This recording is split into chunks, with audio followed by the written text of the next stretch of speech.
Okay, we're there.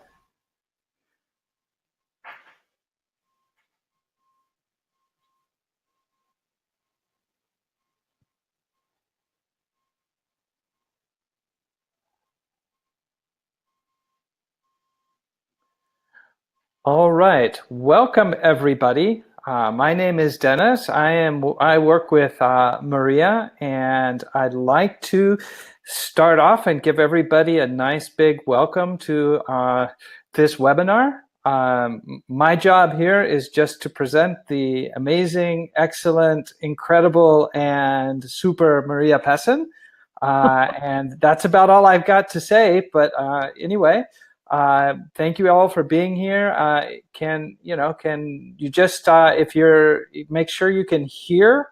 So if you're able to hear, just get somebody might be nice to have you say I can hear you in the chat. That would keep us kind of on our toes. But with no more ado, here we are, and I present you. Here's Maria. Hello, everybody. Thank you for attending our first webinar.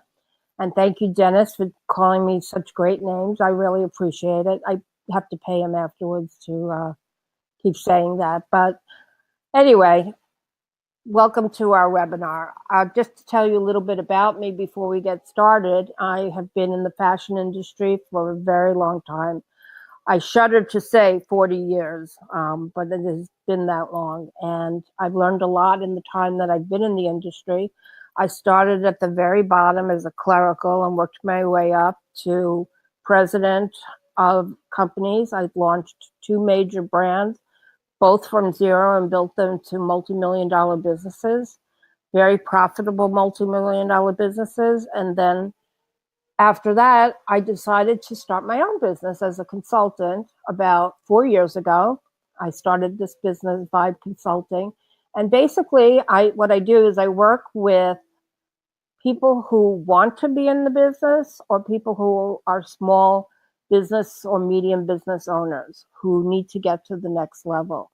And I consult with them and I help them reach their goals and their success points that they want to achieve. You know, for some people, success is doing 250,000 a year, and for some people, it's doing $1 billion.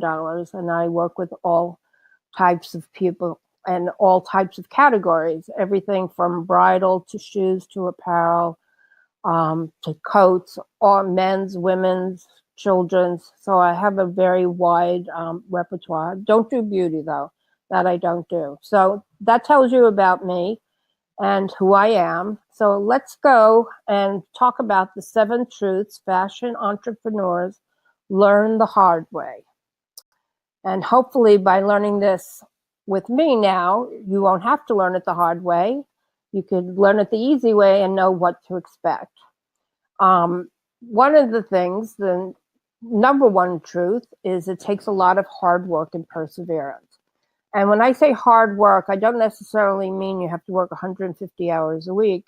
I mean, you have to have focused work time that you spend on your business consistently and daily to achieve what you want to achieve. So you have to devote yourself, and it takes a lot of perseverance because in this industry, it's rare that you hit the ground running.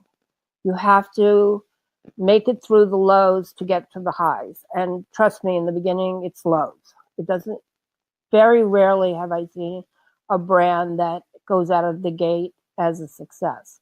Usually you have to push through and learn about your customers and learn about the business model that you've chosen and refine it till it really hits success and you create a momentum. I always say it's like riding a bicycle uphill. The first few revolutions of the pedal is very difficult. It's almost impossible to do. And then it starts to get a touch easier and a touch easier. And you start to see that you create a momentum that carries you to the top, whatever your top may be, whatever your goals are. So living with the bad times and knowing that they'll be there is important so that you don't feel frustrated and just know that it's part of the process. The process takes you through the beginning stages where you have to just get your brand off the ground and you have to find out what works.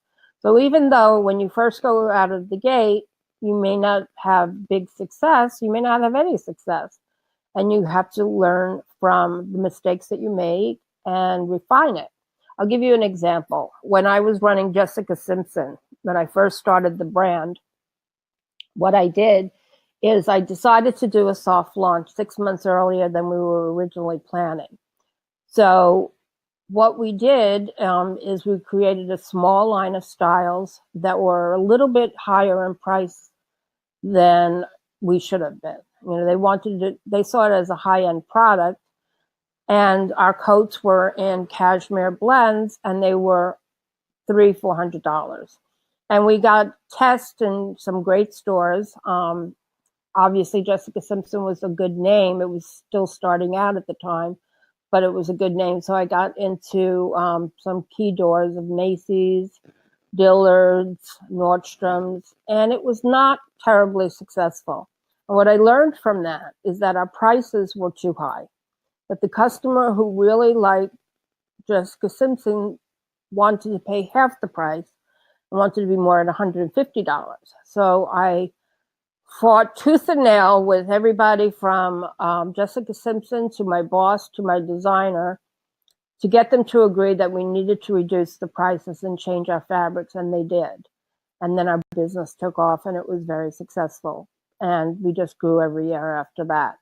So that gives you an example. And even that's quicker than most, because I had a label that was from a celebrity who was very popular at the time.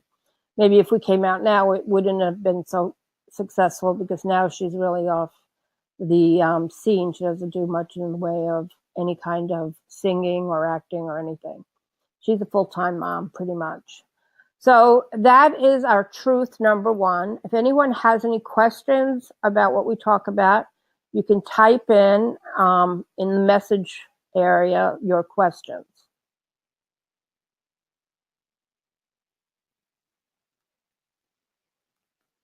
Okay, we go to the next one. Dennis? You're good. Yeah, keep going, Maria. Okay, do you see up there? Yep, you're fine. Okay. Okay, truth number two. You must know what makes your brand unique. So how do you stand out from the crowded market of lines? What's happening in the industry now is that there are no real, big businesses. There's no real growth in this business. It's kind of flat. And the reason it's flat and kind of stagnant is because people are buying other things besides clothing. They're buying electronics, they're buying phones, they go out to dinner a lot more. There's a lot more that is taking them away from just buying clothing. So since that has happened, we find that the business is somewhat flat. So truthfully, no one's bringing in new brands without buying less of the brands that they already have. Chances are they have to reduce some of their assortment in order to bring you in. So you have to have really darn good product, and you have to have a reason to exist. Maybe it's your story, maybe it's your approach to the market, maybe it's the way of selling it, or it's the product itself. But whatever it is, it needs to be unique. And honestly, it's not enough just to be made in America anymore, or to be doing recyclable clothing, and being, good to the earth, because everybody is doing that. So you have to even do more than that. And you have to do that by researching your market and understanding your customers and your competition. Because if you don't know what your competition is doing and how they are unique to the market, you won't be able to make your message and your brand unique. So you have to study them and see how they market themselves, what they stand for, what their product is, what their price points are, fabrics, designs, all of that, and really understand that market in order to see your place in it. How do you fit in this market? And that's so important. So it'll impact your marketing, it'll impact your sales, it'll impact your communications with sales reps, with customers, all of that. So it's important that you figure that out before you even open up your line or make sample one. Okay, so let's go to our next truth. Truth number 3. You need to know your customer incredibly well in order to make sure your product is something they want. So you have to study them. You have to know your demographics, which are income, whether they're married, whether they're male or female, all the details of their life.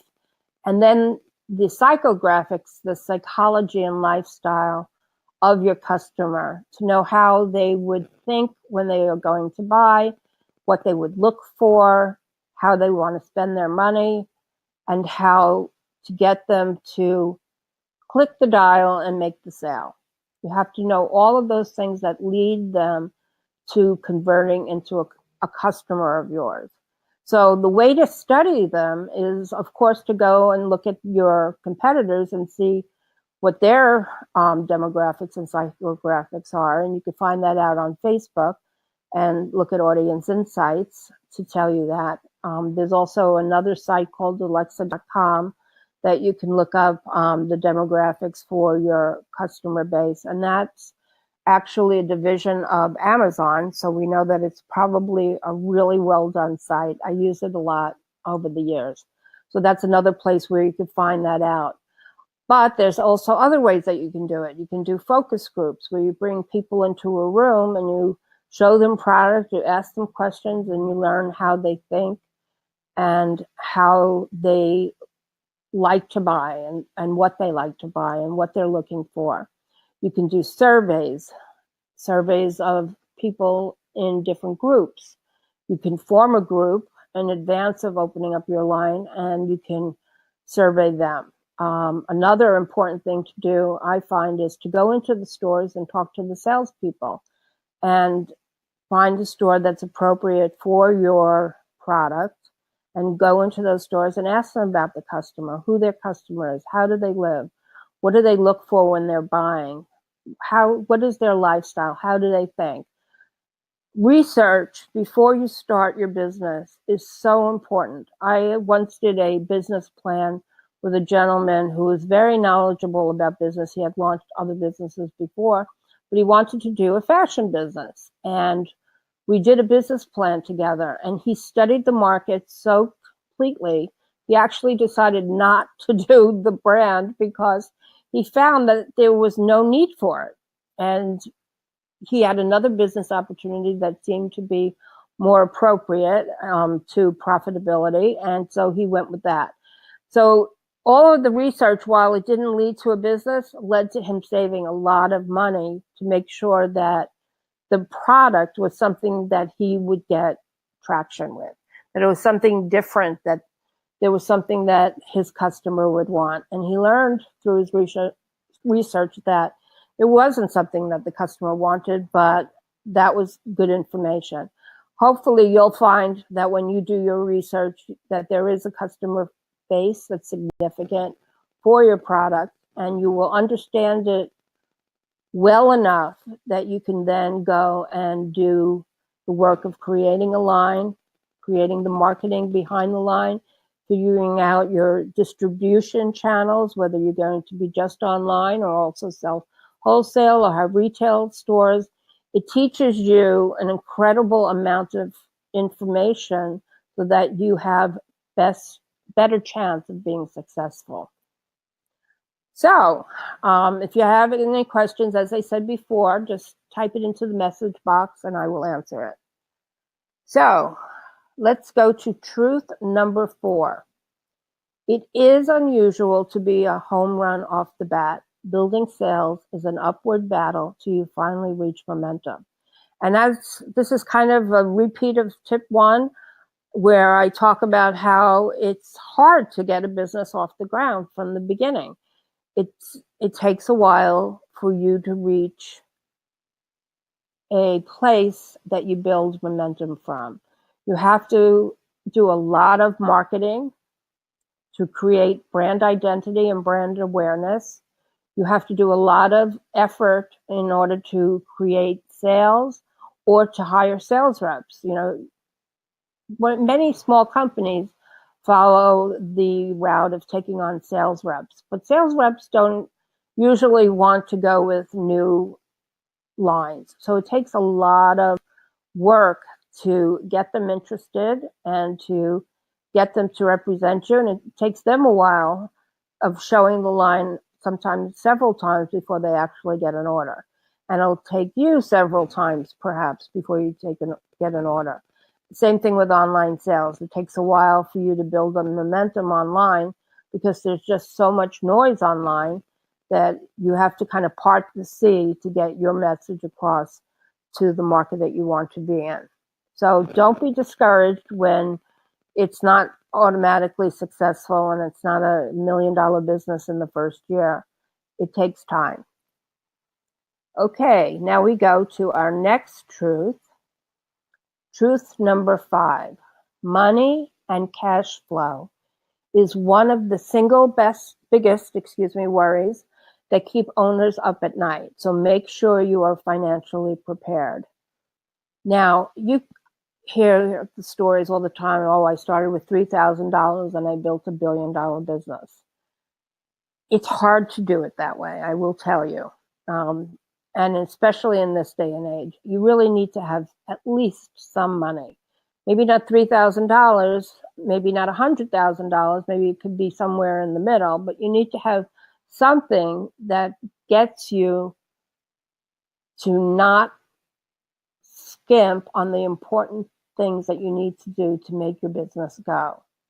Because if you can't create sales, then you don't have money and cash flow.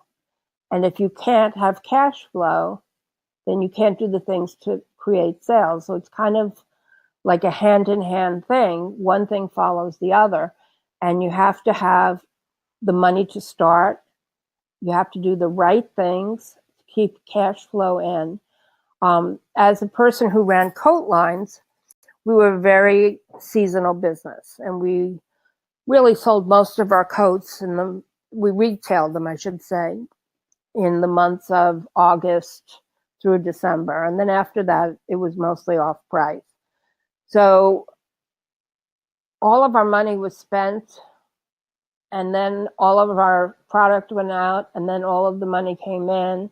And then there was a gap for about 6 months, or 4 months, I should say, and we had to outlay money again before we had cash flow.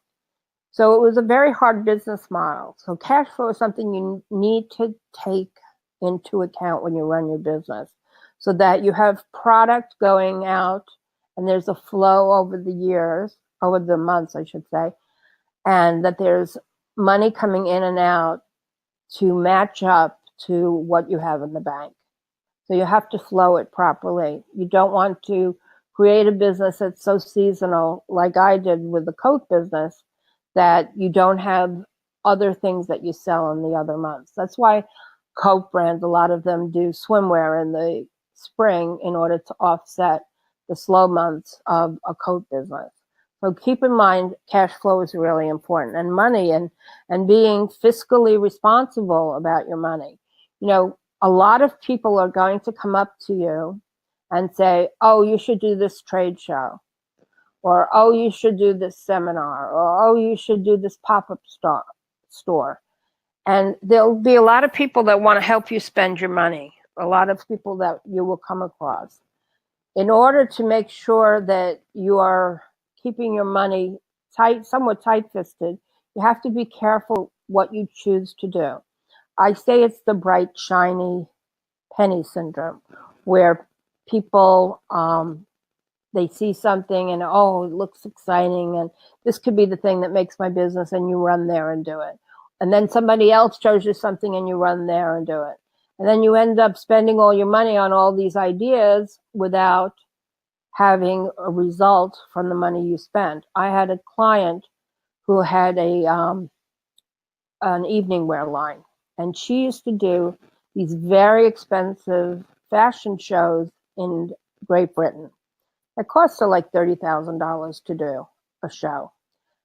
But she had no stores there, and she had no way to sell product to them. So it was 30,000 that was basically down the drain because the press she got from doing the shows didn't come across the pond, as they say, and the United States market didn't see it, and that's where she was trying to sell. So she spent money that was a waste of time and did not perform for her. But it was exciting, and it looked like it'd be something, and it's very, oh my God, I'm going to be in a fashion show. And it didn't work for her. It wasn't a good use of her funds.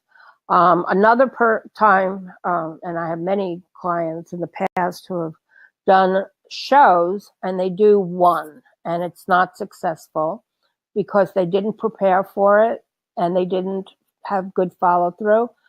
So they didn't have enough customers come. And even if they did have enough customers come, they might not have gotten enough orders. So instead of keeping up with the show, they stopped doing it after one time and tried a different show. So they bounced around and didn't stay with something long enough to find out if the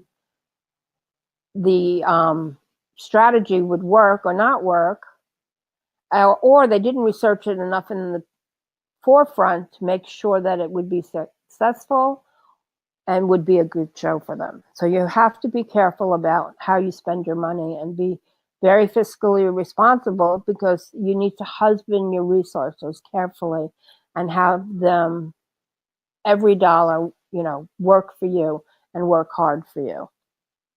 Okay, next truth. Truth number 6. There is no way to sell your product. One way, I should say. Be open to different options, such as, well, before I go into such as, I want to tell you what I mean by that. Everybody thinks with tunnel vision. They think, oh, I need to be in a store and I need to sell Macy's, or I need to sell Saks. And they have that idea in their head, and they're kind of stuck in that idea. So what I want to say to you is that that's not the only thing to do. In fact, that's not even necessarily the best thing for you to do. You have to know your market and know how you stand out and who your customer is. And then you can decide how distribution should be done. So there's other options. We know about pop-up stores. Everyone knows that there's stores that are temporary stores, but press loves them. You sell some product, you learn about your business, you learn about your customer, and your customer learns about you. So it's a useful tool for marketing and also for sales. Then there's in-home events where people come to your home, and you might have like a bunch of friends come by as a, excuse me, as an owner, as the homeowner.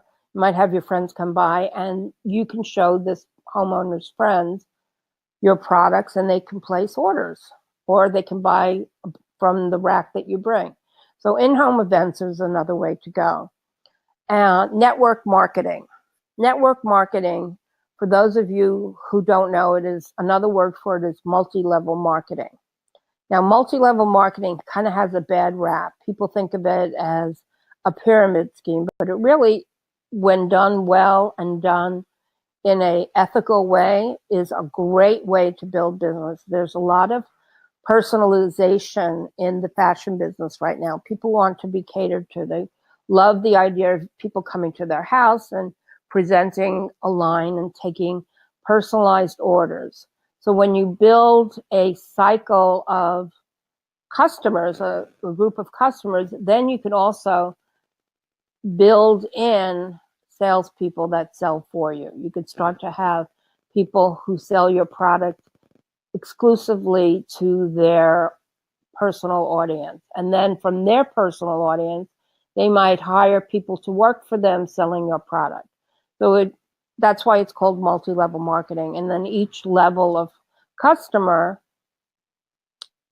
builds the business for you all the way to the to your top. So you have layers of business. It could go down 5 layers. It go down 10 layers, depending on how you want to work it, and each one gets a percentage of the upline of the downline, I should say, downline sales. And everybody makes money, and you could really build your business quickly this way. If you have good product and the right product for network marketing, it's a great business. Online. Now, we all know that online is really hurting retail sales. Traditional brick and mortar is suffering because online sales have taken a big part of their business away. And they're doing it online. So it is affecting brick and mortar in a big way, and it's continually growing. My daughter probably spends 2 hours a day online looking for products to buy. And she's a typical millennium, and she just loves to shop online. But she also likes to shop in stores. So for a lot of people, having both stores and online business together is a great method because one supports the other. And as Terry Lundgren, the previous CEO of Macy's, said recently, it's better to have both. Brick and mortar cannot survive without online, and online gets supported by brick and mortar. So if you can do both, ideally that's the best way. So this way you can sell to stores and have a wholesale business where you get bigger orders but less margin. And then you could sell online where you sell direct to the customer and you're putting the retail price at the same price as the stores.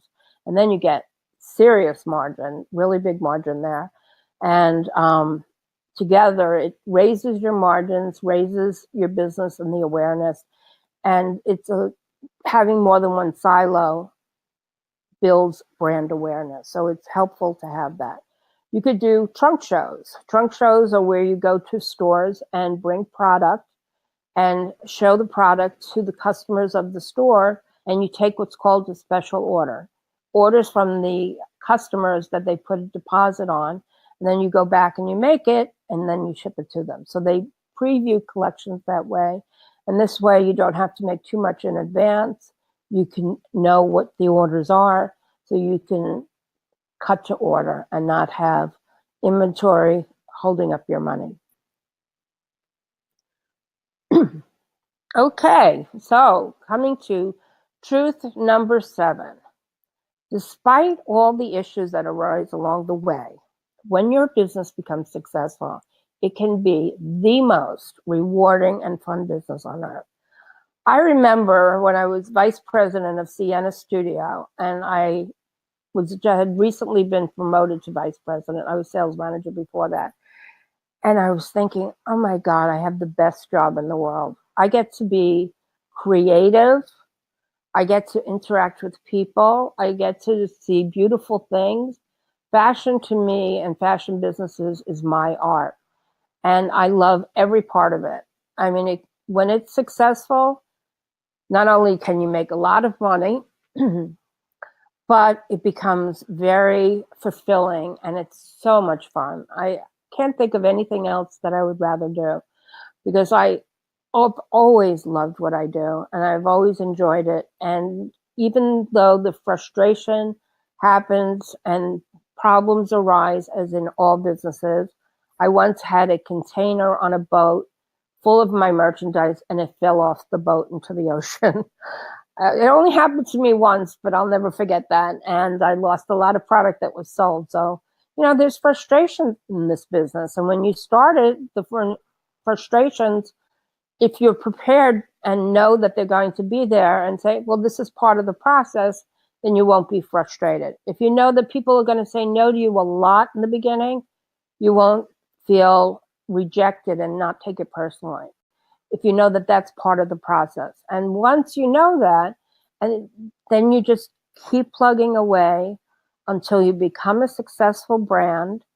And then I promise you'll make money and have fun doing it. And it'll be a great business. And then if you're very successful and you don't want to do it anymore, then you can sell it and have a tangible product that can make you money. So remember that even though it's a hard business and it'll take a lot of time resources, and it will take some money resources as well, that it's worth it in the end when you reach the success. If you learn from your mistakes and improve and persevere, you will be happy that you did. So I hope that this was a helpful seminar for all of you, and that you've learned something from it, and that you are excited to be in this business. Something that I'm doing for you is I'm doing a membership site where you can sign up for my monthly webinars, which will be more personalized and more get into more depth, different things that you need for your business. Plus, you'll be able to have access to me by email to ask personal questions the entire membership time. So I'm almost one-on-one coaching with you. And we will have a newsletter each month. So it's very relatively inexpensive. Actually, it isn't relatively, it is inexpensive.